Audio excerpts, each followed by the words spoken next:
got heart. Now we're playing the game and we're totally scoring. Learning how to make a virtual business boring. Showing up every morning, ready for the show. I'ma get ready. Cold engaging virtual meetings 2.0. Welcome to another episode of the Engaging Virtual Meetings podcast with your host, John Shen. Hey, if you're watching here on social media, make sure and subscribe, share, like, comment. I am almost to 1,000 YouTube subscribers. Please help me be the 1,000. Just hit the button, ring the bell, and you might be the 1,000th person who might receive something special. Hey, if you want all the episodes, go to engagingvirtualmeetings.online. You can get this podcast in any of your 15 beautiful and favorite podcast places. A new episode drops every Wednesday. In addition to that, if you want to learn how to be more engaging in the world, come to the Engaging Retreat. This is the 7th year. This will be October 20 and 22nd. It is here live in Seattle and virtual anywhere you can get a link. Turn on your camera, scan this QR code, and get a free ticket. I just announced all the speakers. We have 19 speakers, 7 certified speaking professionals, 4 Hall of Famers, and 1 Cavett award-winning speaker. This lineup is bananas. You got to go check it out. Make sure and link and get one of these beautiful free tickets. Now, meanwhile, let's see. Hold on. I got to go back to my office. I don't know if I put my button in the right place. Okay, wait a second. Let's see. I have to do something on the fly. I have to find something on the fly to come back to my office. There we go. Because our next guest says, your authenticity is something that's so important. I'm so excited to have this guest here. It is a true honor. She started consultancy practice in 1980, becoming known as a master facilitator, an award-winning author, and an internationally recognized keynote trainer and executive coach. She's the author of 8 books, including Your Resiliency GPS, a guide for going through life and work, and her book, Gifts for the Mountain, won the Ben Franklin Gold Award and was turned into a training program featuring her. Her newest book was released to great acclaim, Burnout to Breakthrough, Building Resilience to Refuel, Recharge, and Reclaim What Matters. We're going to have to ask a lot of questions around that. She, too, is a certified speaking professional, a certified virtual trainer, and elected in the Hall of Fame from National Speakers Association. She said top 3%. I think it's like top 1%. Please, let's welcome the one and only Eileen McDargh.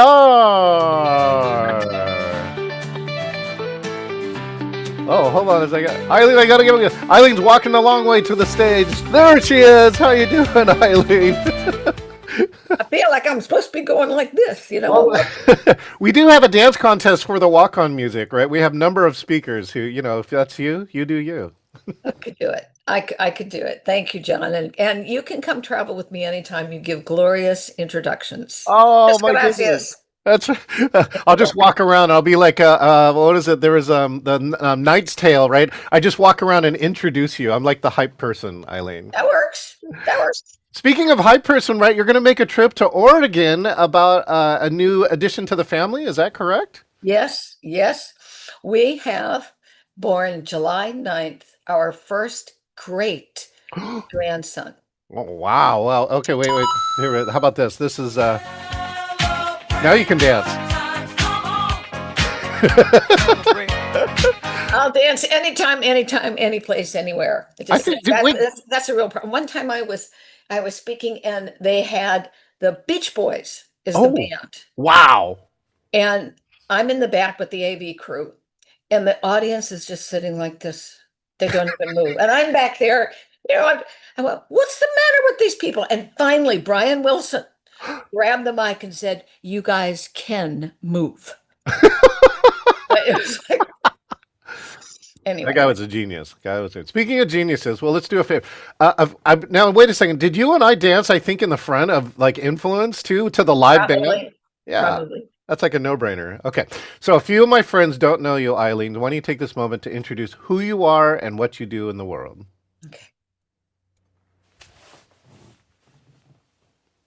No, you can introduce yourself now. Oh, I thought you were going to read another introduction. No, this is your time to do an introduction. Okay. You take the time to introduce yourself to my friends.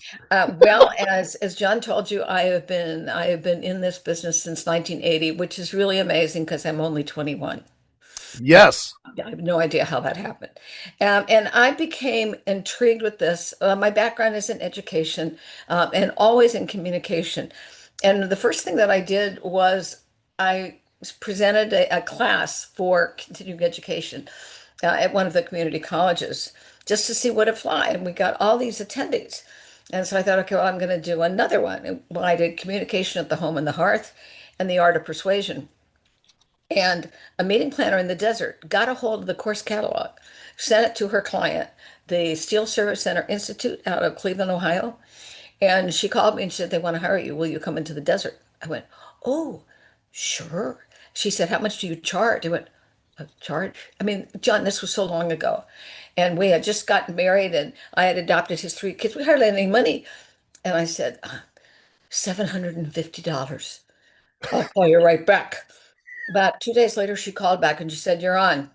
I said, great. Give me the name of the head of the Steel Service Center Institute because I had enough to know I needed to really ask them. Notice what I'm doing. We didn't have cell phones back then.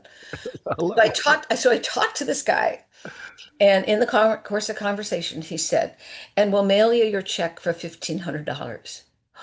Oh, no, 750. What do you mean 750? Oh, deposit, deposit. So I called the meeting planner back and I said, what's going on? Eileen, we always mark up outside vendors. 100%? Well, John, I learned 2 lessons. Number one, no one is ever going to say what I am worth other than me. Number two, they were willing to pay $1,500 way back when. I said, whoa, they gave my name to the Copper and Brass Institute, to this, that. And actually, I had a friend who said, Eileen, this is a business. Oh, come on. She said, yeah, this is a business. You come with me to the National Speakers Association and you'll find out. And that, John, I mean, my name, when people gave my name, and the rest is history. And I've had the great privilege of literally speaking around the globe to audiences from 20 to the biggest one, I guess, was about 18,000 rather. That was that was live too. Yeah, Eileen, our chapter just recently grew. So I'm now the immediate past president for NSA Northwest. We grew from 80 to 160 members. And so therefore I think we have a lot of them, emerging and aspiring speakers. I'm just going to re-say something you said that's so important. No one is ever going to say what you're worth except for you. All right. And you got to practice that. If you're a new speaker, and again, you may not know, but I'm just saying you got to practice saying a number. All right. And then I think as in your career, maybe you can tell me a little more in your career, right? Didn't you get more and more comfortable and more confident saying your number and saying often even this high number is also a bargain, right? Compared to the value you're giving. Well, and here's the other thing. You know when to hold them, you know when to fold them.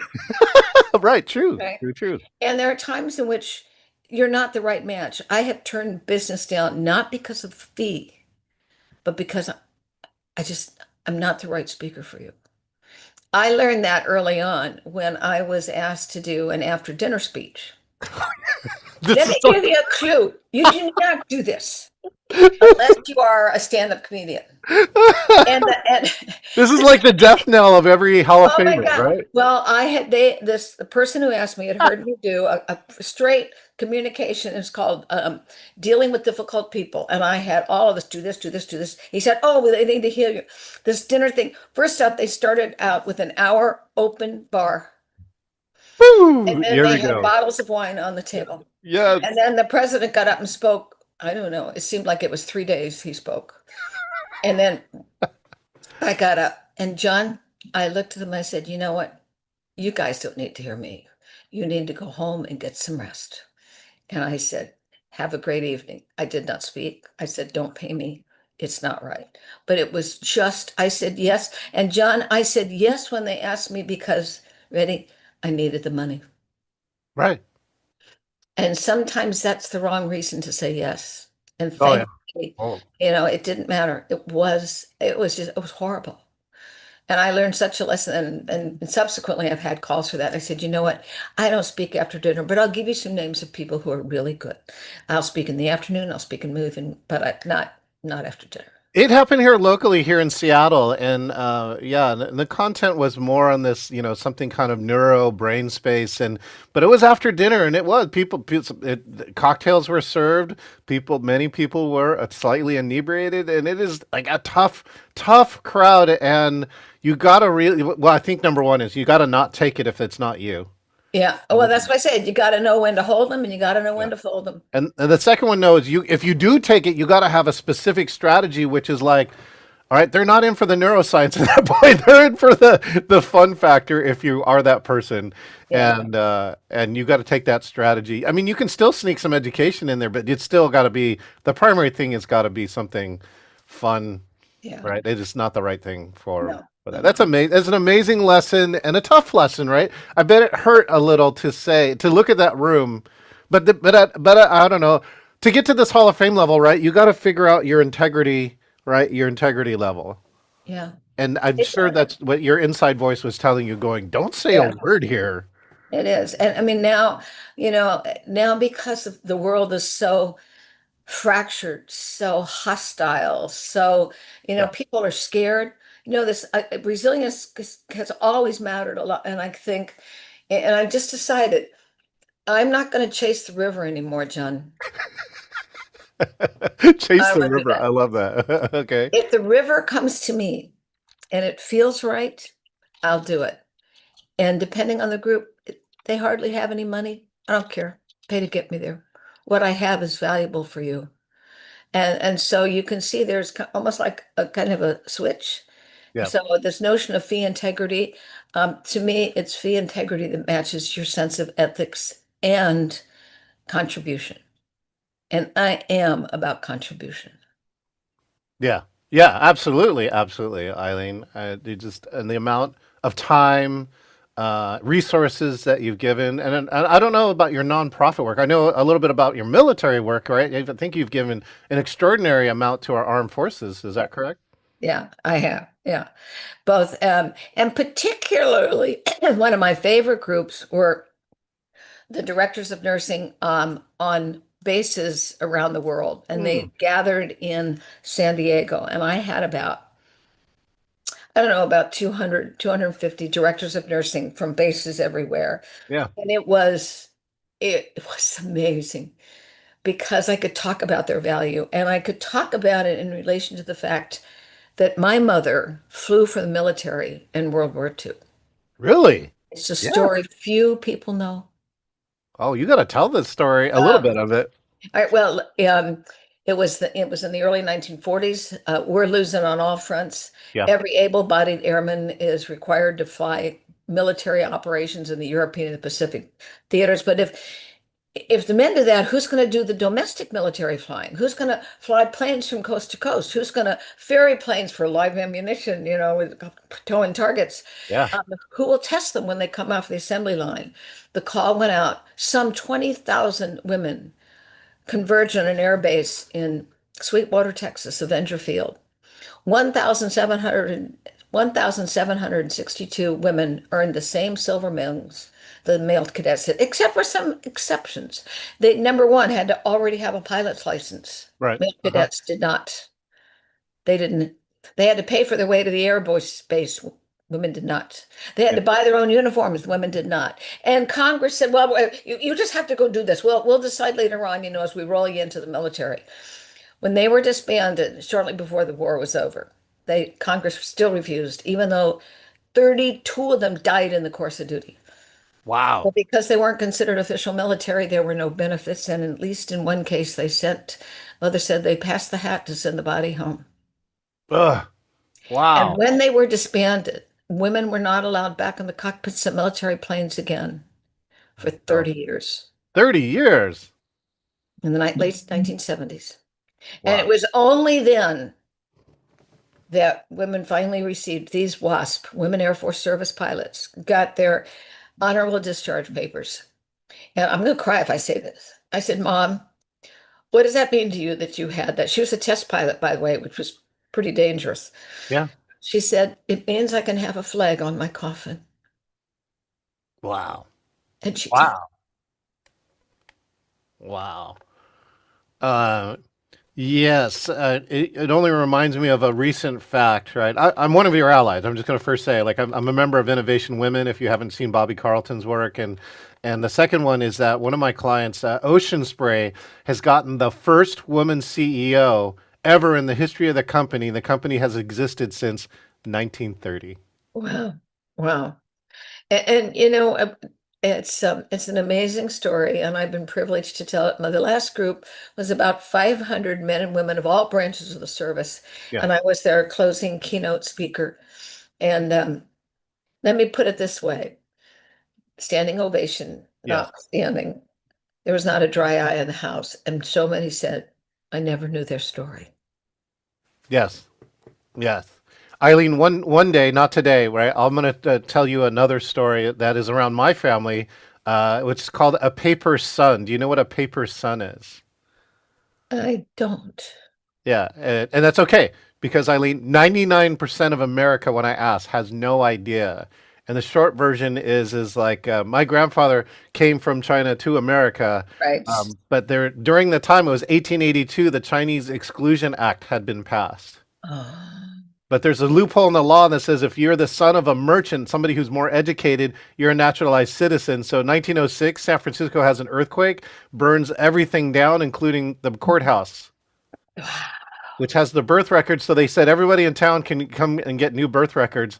So every Chinese business oh my got. gosh, that's a great story. And You know, nobody knows this story, Eileen. All right, this is a classic, another piece of American history that almost nobody knows. and now we're going backwards. We want to get rid of any immigrants. I know. Yeah. And actually, the White House distributed a 164 report that said why the Chinese Exclusion Act was a good thing. Right. So, yeah, those are the things that are happening. But, I think maybe it's one of our roles, right? One of our roles as speakers is to tell these untold stories. Mhm. Right. And so I was honored. I was the producer for John B. Molidar's Oh, celebration yeah, of yeah, yeah. life. Oh, I know. I was there. I was there. And right, and Moladar just left something that says, I tell people you got to watch this celebration of life if you want to leave a legacy in this industry. I think you got to watch Moladar's celebration of life, and it's even just a sliver of what he left. It's not even the whole like real picture. And I don't know what was your reaction to that by being in the room, Eileen. It was amazing. Thank you for being. Well, let me first say, for people who don't know, John Molador was a president of the National Speakers Association, Yes. and he developed, was it cancer? It was cancer, Hmm. brain cancer, Brain cancer. Yeah. brain Brain. cancer, Yeah. which is amazing because this man had an incredible brain. He was a professor at what was the school? It was in Michigan. Was it the University of Oh yeah. Michigan? Yes. Yes. That's Yeah. correct. Um, and one of one of the lessons that he said, he always treated everyone as if they brought something to the party. And I think that's a wonderful lesson for all of us. Yeah. How do we greet the known and the unknown as though they bring something to the party? Yeah. And so John didn't distinguish between, oh, you're a PhD, I can spend time with you. Oh, you're a freshman, forget it. I'm just sure. And so it was his willingness to be present to everyone who was in front of him. And nowadays, I think more than ever, we need that. Yeah, yeah, the ability to somebody, they had a 6 word part, right? And somebody's 6 words was similar to the only person in the room. Yeah, Mhm, that's how he made you feel. mhm, mhm. And even for me, even in his late stage, right?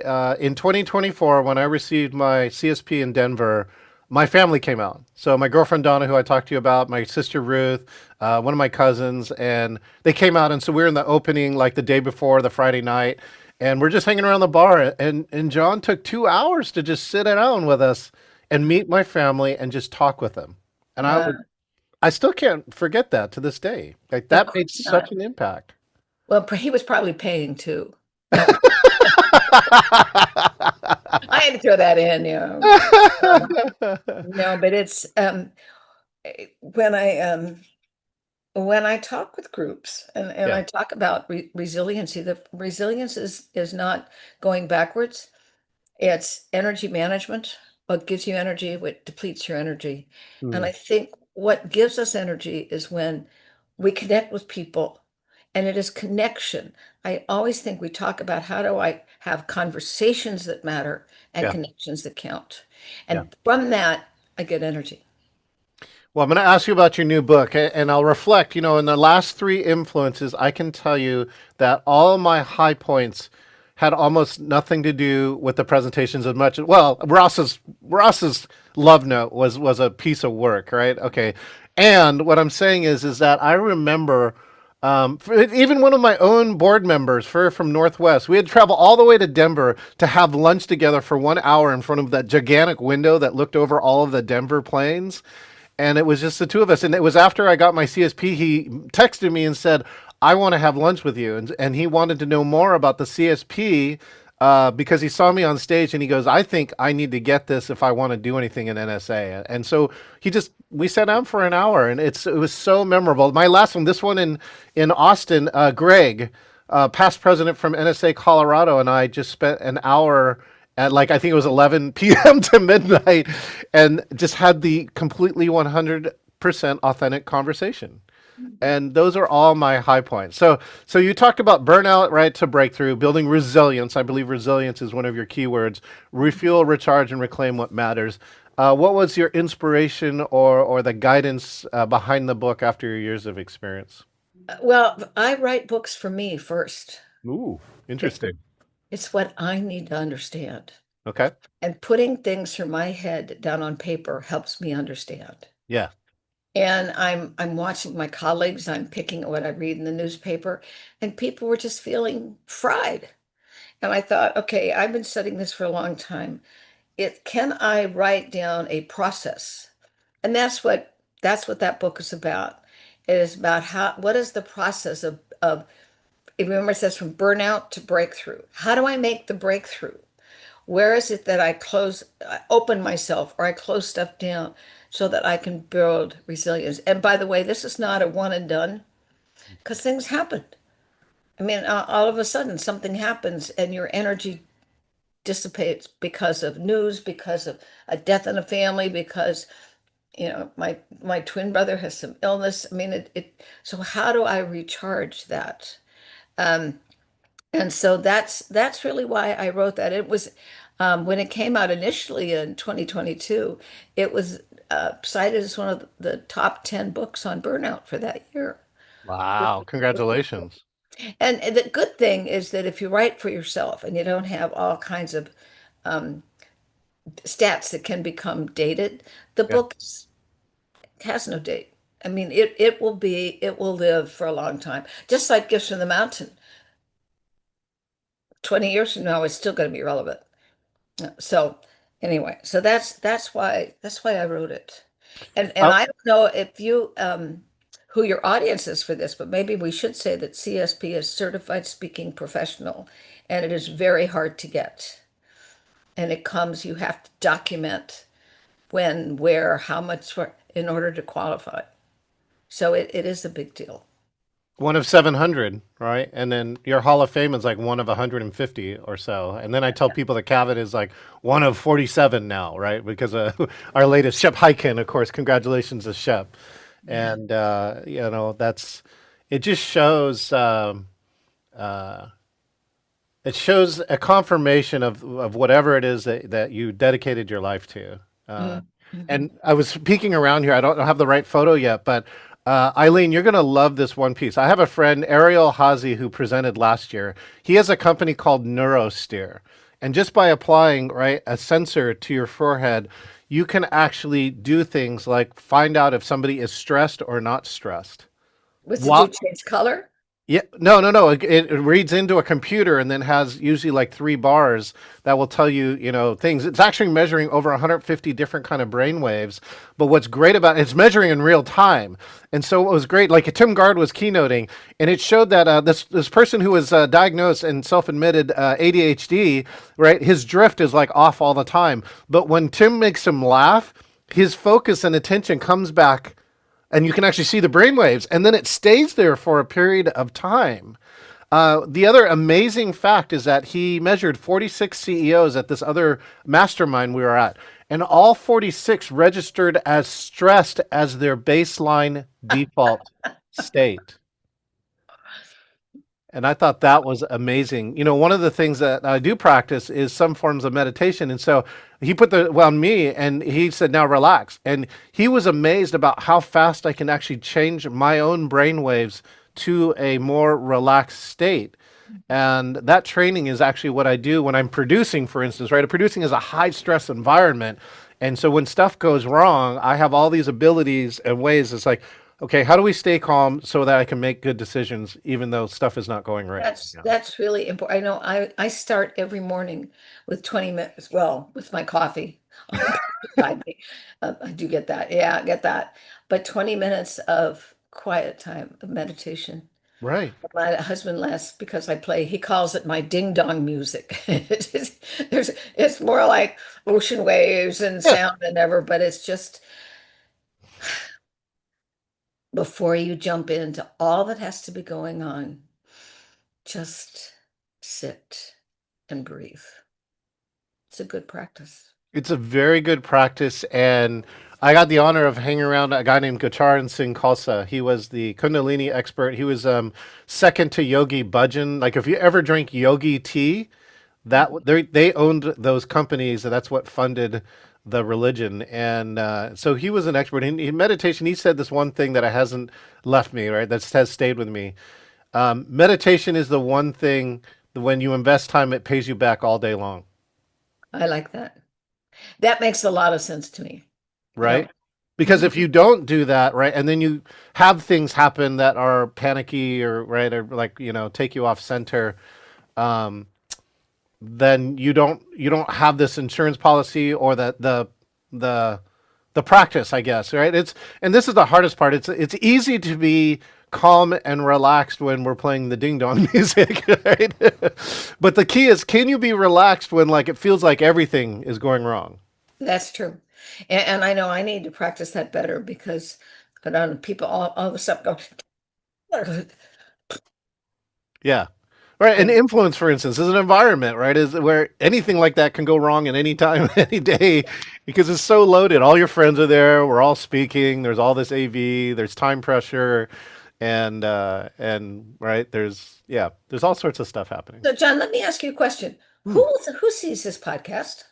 Oh, that's great. So again, I've been cultivating an audience of mainly.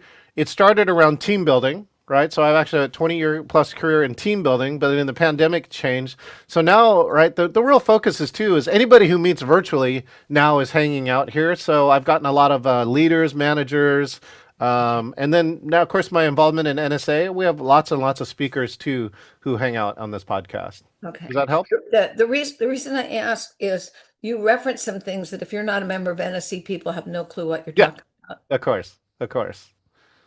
And we try to make sure and go backwards. It's a little bit like our good friend Donna Mack. We need to do audio descriptions, right? Influence is the largest conference for National Speakers Association. Something like that, right? Very good. Very good. Yeah, because you say I spoke for Influence, and you and I know what that is. We were both there in Austin. And I think, that's also an important lesson for communication, whatever. We know what we know, and that's one of the values of face-to-face, but also can be a value of virtual. If our requirement is everyone is on camera, you've got to be on camera. And you can tell by looking at someone's face. I can say, John, you look a little puzzled by what we just did. Tell me what you're thinking. Exactly. Right. And so again, like we don't attend in-person meetings with bags on our heads. It would be funny. No. I mean, when I've done, the virtual presentations, I said one of my requirements is everyone must be on camera. Yeah, I'm definitely a camera fan, and so even in our engaging retreat, one of the coolest things about it, this retreat that's coming up in October that I talk about, is that we build the most technologically advanced hybrid studio, so you can always see the gallery.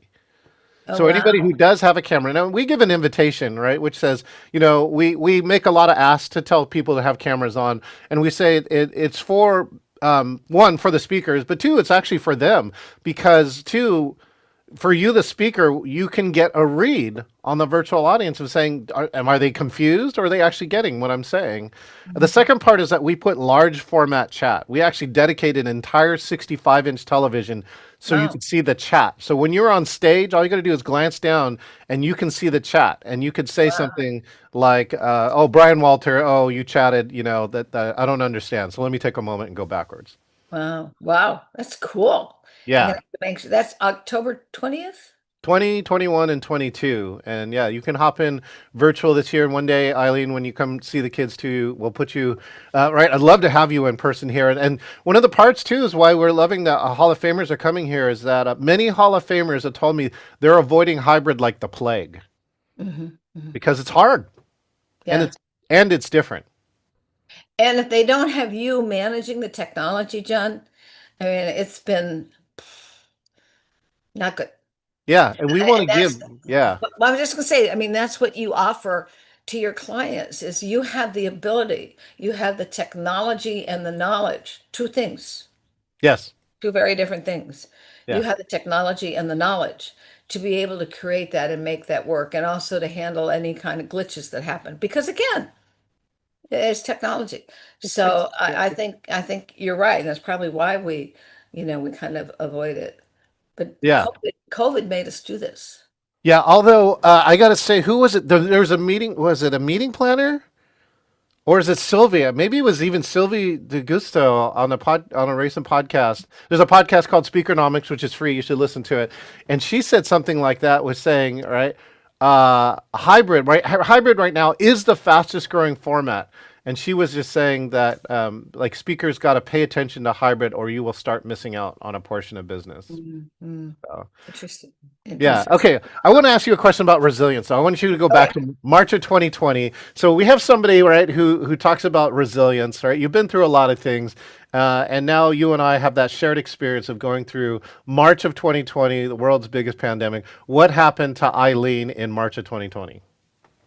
Well, what's interesting, the it was first off, you do pull back. I stopped going to the gym.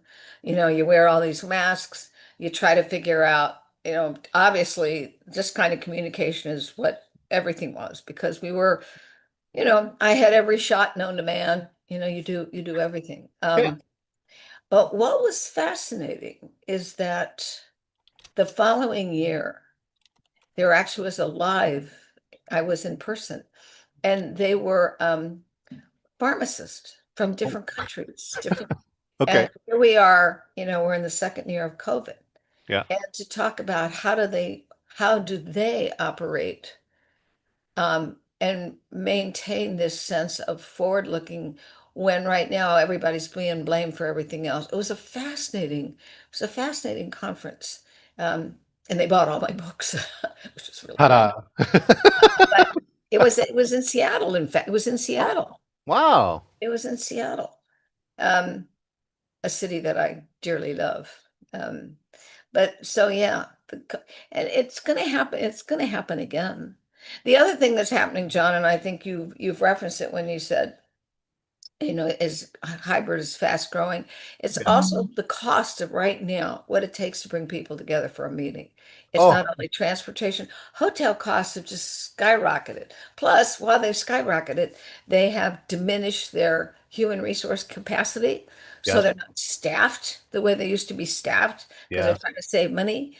I Yeah. just ran into something, I will not give the name of the hotel, but you go online and I'm trying to book a reservation to go back to a funeral.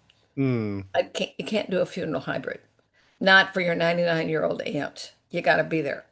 And it said, so I'm looking at the website and here's the hotel and it said reservation desk. So I went there, made a reservation. Turns out it's a third party. And when I called, because I needed to make change, I needed to take one room out and add us another day. The voice said, you can't make any changes. So what do you mean I can't make any changes? We're going to charge you if you make any changes. I said, in that case, cancel the reservation. That's when I found out it was a third party. And Oh. so they dealt by their own rules. And I posted it on Facebook, and a number of our colleagues in the National Speakers Association responded, said that had happened to them too. Our Oh. third party took over and Yeah. set their, and I canceled 5 days in advance, John. I wanted to make the change 5 days in advance. Wow. And they literally, the charge over $2,000 appeared on my charge card. Thankfully, the credit card company, when I Covered it. told them what happened, they denied paying that. Right. I wasn't even in there. There was a story too. I was recently in Las Vegas, and the story popped up, and it said that there was a third-party agency selling a hotel that didn't exist. Right? It was crazy, and so yeah, finally people started complaining because they got. I think they either didn't exist or they got swapped into like half a star flea bag hotel that when they were charging premium money for it. And so yes, you have to, as I think as speakers and also there's lots of fraud stuff going on. The amount of fraud is like double, triple, maybe quadrupled. And so there's so much stuff you have to filter out and saying, even though if it looks legit, you have to question it It is. more And than the once. fraud and the scams. Yeah. Oh my Yeah. God, the scams. And then, we're sending you this. I go, who are you? I don't even know who you are. Yeah. I Yeah. just delete, delete, delete, delete, delete, delete, delete. Delete. But That is the smart. but if you're not, I mean, think of people who like an older population that doesn't know, and they Yeah. just gave away the keys to the kingdom. It's just, Yes. Yes. yeah, Yes. And yeah, yes. it's a shame, but we have to be smarter. Well, okay, so so for you, Eileen, what do you think the future of virtual and hybrid is for Eileen? What do you want to see happen? What would you wish for in 10 or more years? Retirement. You can avoid the whole thing. That's right. It's If you get out. seriously, I It's think true. there are a couple things. I think what hybrid does is it allows us to be there and not be there. Yeah, it's true. It does. But in person does too. Like people used to pick up their phone and tune out, Yeah. right? And as I told you when we first started, I don't want to push the river. Right. No, if the river comes to me, it's one thing. So what I think what hybrid does is allows me to be present to an audience that I might not be actually in front of, though I love the in front of it. Of course. And John, I am willing to learn everything that you want to teach us because I know you can teach us how to do this. So I think the future is, I think the future is big. It's not going to go away. Yeah. And as far as I can tell, the cost of bringing people live into a facility is not going to go away. So I think it's going to become more and more important. And I need to learn how to do it better. But there are some things I'm convinced. Number one, this is my office. You're not going to see, it's a high rise with a plant over here. You're not going to see this really expensive looking stuff, which many people who do that, they create this phony background. Yeah. You know what? What you see is what you get. That's right. Authenticity is all about what I am. As you noticed my family picture. Well, since he is over, I got to reverse it. And the flowers that I had, and that's my the one playing the violin. Oh, other side. The one playing the violin is my grandmother, who I'm named after. So, Oh, so everything in here means something to me. yes. So I want whoever's looking at this, I want them to get a sense of me. Yeah. Me. That's what I tell people too. Your background is talking for you, even though it doesn't say a word. Here's the thing. There's subconscious things that you get. Like this. This was actually an Asian Pacific Islander award. These are kukui nuts from Hawaii Oh yeah. that were given to me as part of an award, right? Of course, my book, but things like this, right? The subconscious. This is a picture of me tandem skydiving. Oh, I Right? did that too. It's great. So I have to ask you, the thing that's in the corner, it looks like a gun. This is a Tai Chi sword that I got on a roots trip back to the village where my grandparents on my mom's side were born. So this from Guangzhou. So this is the reason. Actually, now too, it's mounted on the wall. I actually took the time to mount it on the wall. But yes, this is an unusual piece that a lot of people, either they don't ask about, but it's only like one in 100 or 1,000 will ask something about it. But they see it. I saw it. I asked. Yeah, and you should, and right, and it's meant to, right? It should be these personal things, right? These are two U.S. These are two U.S. patents from Microsoft for my time there. These are three meetings, professional international awards that I won. That's So great. That's yeah, great. I agree with that though. You got to, composing your background too is as important, of course, as looking your best here. If you're speaking to an audience, right? We dress up for a live audience. You should dress up for a live virtual audience. So, I'm um, doing this even if right now it feels like it's 97 in Southern California. oh, Yeah, it's very oh. hot. Very hot. Well, one thing that goes around here that's important, Eileen, for me though, is in all this technology, is going back to the thing that you said. How do we create a connection? And when I get my hybrid done right, somebody comes back and says, "I feel like I was in the room." See, that's so important. And that is what we want people to realize. That's why right now my camera, look right here, I'm looking at you, but you're also over there, so my eyes move. But Yeah, I think the ability, well, like I said, what you see is what you get. what you see, I yeah. am no different here than I am on a stage. If we had a bigger camera, maybe I'd get up and dance, who knows? You never tell. Um, Well, I did want to add one other part too. Remember our good friend Bob Pike? oh, yes. So Bob Pike had a hybrid celebration of living, and of course he went out of the box too. He was still alive. Yeah.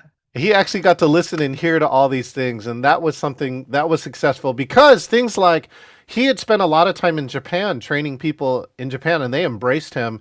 And so people who couldn't make the trip to Arizona got to log in and share some words, right, from as far away as Japan for Bob Pike's That's celebration so of life. interesting.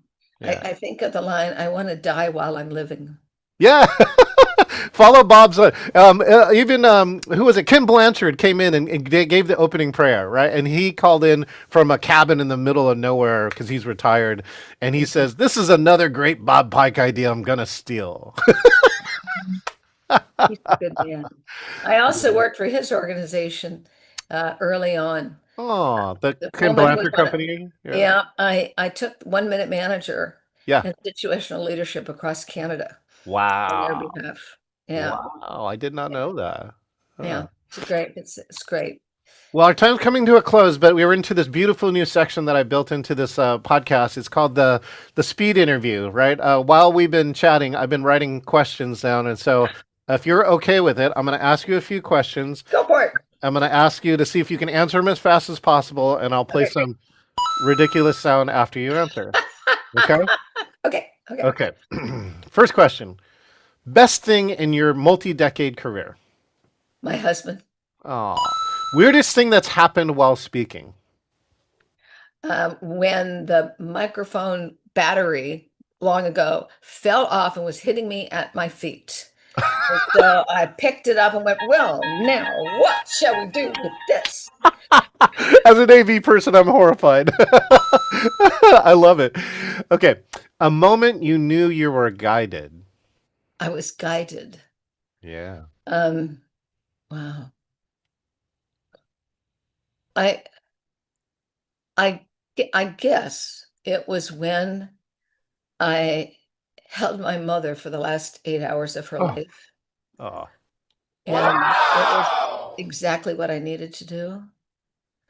And my twin brother was sleeping under the hospital bed. I hollered at him and said, John, get up, quick, quick, quick, quick. And I was sound asleep. I don't know what made me know mom was passing. And I picked up my cell phone and I frantically dialed my sister, put her on speaker, said, Susan, talk, talk. Mom is getting ready to make her final flight. And now you know why I use the word flight with what she did in the war. And she Oh. Oh. went. There are more stories that follow that, but I will not take up your time. Oh. I'm gonna send you a video to my mom's memorial, her celebration of life video that we edited, and all of us, we have five. I'm the one of five kids. All five kids were there at the Wow, moment. That, that's that great. that's an in-person moment you can't replace. You can't. Do I Can't. have time? Did I tell you the three miracles that happened right after she died? Okay, let's Do I go. have time? Yeah, Okay. let's do it. Number one, after the hospice nurse was saying, and then we call the people from the mortuary, I'm walking outside and I'm frantically dialing my office to tell Bonnie, who works for me, mom had just passed. Number one, I was calling Bon. I'm outside. My phone never worked inside that facility. until the one time I needed my sister. Interesting. So I had to go outside to call Bonnie. And I said, Bonnie, Bonnie, there's a butterfly. I see a butterfly. Eileen, don't you know indigenous people believe that the butterfly is a sign that the soul has made the passing? No, I didn't know that. Don't be surprised if you see coins at your feet. Coins? Wait, nickels? What? I don't know. I just heard it somewhere.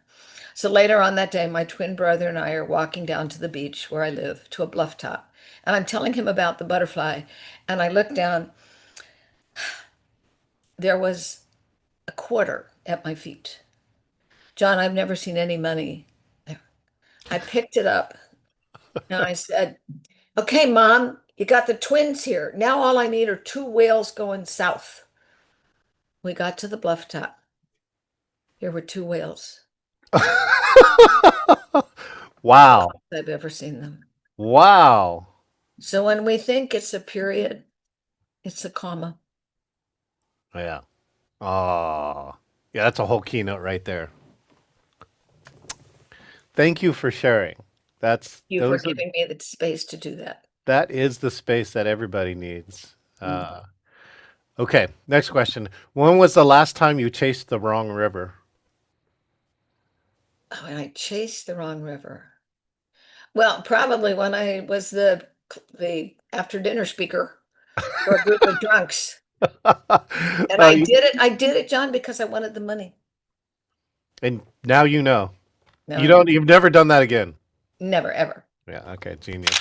Okay, what do you value about nurses? By the way, my mom was a nurse. What do you value about nurses? Oh, nurses, I value their compassion and their capacity to care deeply. If a nurse is not compassionate and doesn't care deeply, she's not a good nurse. So that's what I value. Uh, I value. um, I agree. My mom also was a nurse in a county hospital, meaning that she was the nurse to people in orange suits, which means they had committed murder at one time in their life, and my mom found a way to take care of them. And I'm like, that's big. That's huge. Yeah. That's huge because I think when someone commits a violent act, it's a response to something that has happened in their life Yeah, absolutely. and they don't feel connected. Yeah, absolutely. Because they don't feel connected to the consequence, apparently. Right. Yeah. What's something your mom taught you? My mom taught me I feel her here to sing now. while you dry the dishes. Wait, say again?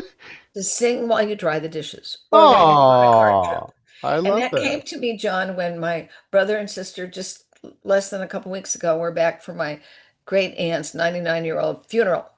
But that was my mom's baby sister. And we're in the car and we're singing all these songs that we learned as kids. But they're not little kids' songs. They're songs for Broadway shows. That was the music we grew up with. Oklahoma, My Fair Lady, um, uh, what else? Just all of them, Brigadoon. And we just sang. And singing is a good way to get through drying the dishes. Okay, so now I got to tell you stories. My podcast, I can take as much time as I want. Okay. So last Thanksgiving, actually, I just had dinner in this guy's restaurant. So this guy, his name's Loom. He spoke last year at my engaging retreat, and every Thanksgiving for the last 16 years, him and 3 other people cook 1,000 Thanksgiving meals. And then they taken them down, and one of the other 4 people owns a nightclub next to the Seahawks Stadium, right where we won the Super Bowl. And they go and they serve 1,000 homeless people. And the football team, Richard Sherman and Beast Mode, come out, and he brought 2 Sprinter vans and gave them. They could shop and get free coats and boots and other stuff, right? Whoa. So I'm part of this, and I get there, and I've been in this nightclub before because we did a fundraiser in it, and nobody had created a role or was assigned to being the MC and the DJ. So with an iPhone, I DJ'd for 4 hours, and so Eileen, related to this, I'm just trying to share with you, as I play music all the time, Right. like in anywhere and everywhere, like setting up and tearing down. People don't do it. It's weird, but I have to do it all the time, and it's amazing how much you can change the mood. And what was great is for 4 hours, right? Even though we have some of Seattle's homeless in there, and they had to wait in long lines because there was lots of people who wanted stuff. Nobody fought. There were no arguments. There was nothing. There was smooth sailing for 4 hours. And better yet, Eileen, is that I started taking requests from the For floor. music? So people would come up and like somebody who was eating dinner, they're like, "Oh, I want to hear this song," and I would play this song, and you could feel the whole room change because somebody's going, "This song was my Thanksgiving song." Music is so powerful to change It is. people's I'm mood. with you. I'm with Oh, you 100%. I always start somehow with music and bring it in. And sometimes I'll sing something a cappella, yeah, from the stage. I'll just absolutely, absolutely. Okay. Anyways, I had to share that story. What's I your love number it. one resilience tip? The number one resilience tip is you have to take care of yourself. Yeah, can't take care of anybody else till you take care of yourself. No. And that includes sleep. Yeah. Sleep is big. Last night, there's a lot that's been going on in this funeral and trying to get home, and blah, blah.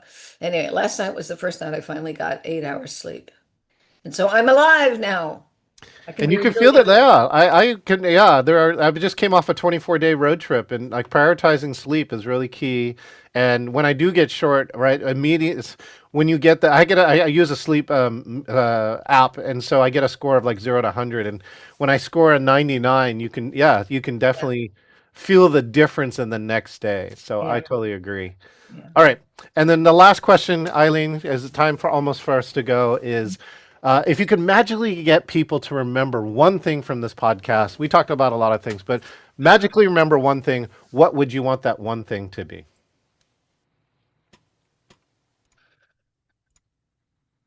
If not you, who? And if not now, when? Yeah. Yeah. Eileen, thank you. You've been a gift. You've been a blessing. Thank you for spending a little time with me. I look forward to the people who see and hear this. Eileen's link to her website is in the show notes here. So make sure and visit Eileen. And if you need an amazing resilience to burnout speaker, give her a call, for crying out loud. She's something good. Okay, John. Thank you so much. It's been my great joy. Excellent. Thank you, Eileen. All right, this is John Chen, and we've been hanging around here with Eileen, and she just said, if it's not you, who? Come on, all right? Again, I'm talking to lots of new speakers, and you got to believe in yourself first, all right? You can't help anybody else in the world. As many of us that want to be speakers, the goal is to help other people. You can't help anybody until you help yourself. So start with you and then move from there. Hey, if you're watching on social media, this has been an amazing episode. Make sure and subscribe, share, like, comment, and you can get multiple other interviews like this amazing one with Eileen. You can get all of them at engagingvirtualmeetings.online. Subscribe, and you'll get a new episode every Wednesday on any one of your favorite podcasts. And if you want to be more engaging in the world like Eileen, make sure and go to the Engaging Retreat. Take your phone out, turn on your camera, scan this QR code. I give you a free ticket, for crying out loud. It's one of my missions to get rid of boring ass meetings and give this knowledge about how you can be in life. Here on there, I have 19 amazing speakers, 7 certified speaking professionals, right? That's the top 700 in the world, 4 Hall of Famers, the top 150 in the world, and 1 Cavett, one of 47, October 20, 21, 22 this year. And last of all, if you want to be like Eileen, then go to engagingvirtualmeetings.com/meet, select interview, and you could be the next guest here on the Engaging Virtual Meetings podcast. We'll see you next time. Drawing star people and keep people. Show you